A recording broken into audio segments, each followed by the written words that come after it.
Is my nation so weak that you cannot protect the lives and property of the civilians there in Manipur, sir? Why is it that till date he is not answerable to the people of Manipur? Children, those women across communities, they have lost their lives. They cannot be victimized for a cause for which this nation or the state cannot handle. Sir, thank you. I am from a village in the far northeastern state of Manipur. My village is called Shangshak.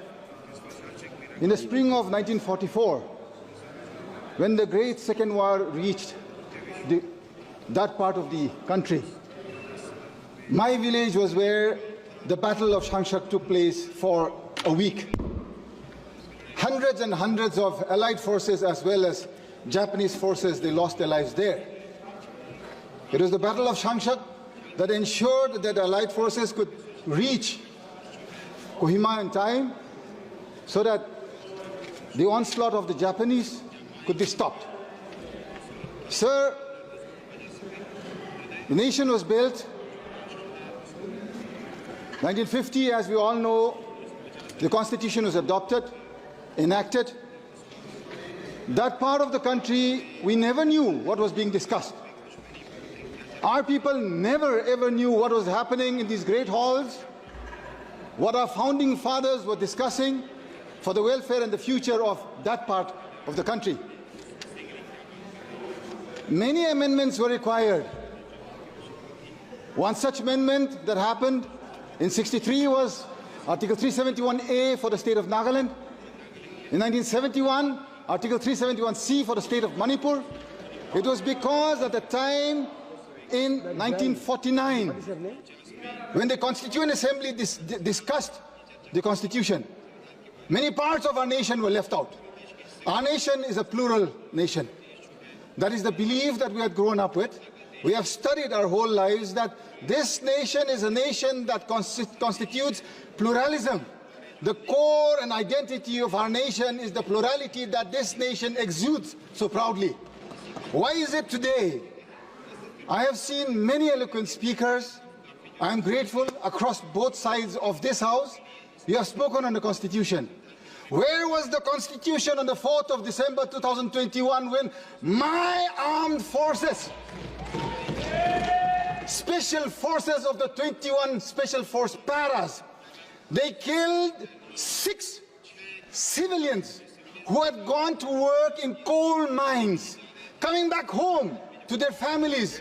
Because you had cut down the budget for Narega, they did not have a source of income that they had to go and work in the coal mines on the way back. The best of our forces, the 21 SF, they mouthed down 6 unarmed civilians. Yet, in the aftermath of that, another 8 more civilians were killed in Nagaland, in Oting. What did this government do at that point in time? This country should hang its head in shame. Why? Because you, yes, to assuage the villagers of Oting, you nominated a very good friend of mine as the Rajya Sabha MP from Nagaland. Presently, she's the MP representing Nagaland, and her name is Pangon Konyak, a well-deserved lady from Oting. Is that enough for the families that have lost their lives to my armed forces? Did not this nation and this people and this house at least stand up in unison, condemning that? At least I expected our Raksha Mantri to have stood up and said that we owe responsibility to whatever wrong happens, and it is our own people that we have assassinated, and for that we mourn. Till date, that is missing. Are we not a part of this nation? I ask you, Speaker Sir.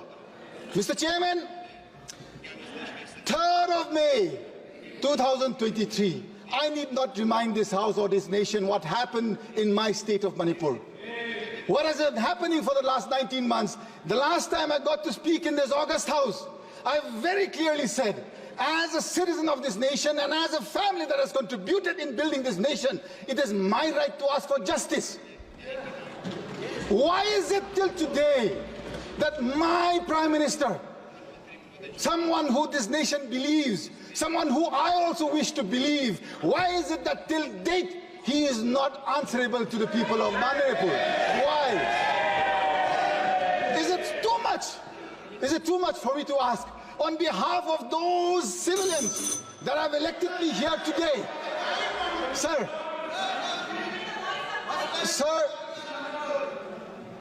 Mr. Chairman, sir, those children, those women across communities, they have lost their lives.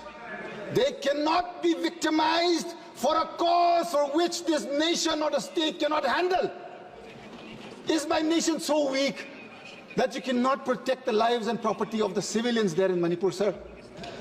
I beseech the conscience of this House. Thank you. We have so many eloquent speakers, sir. I'm closing. Sir, I'm closing.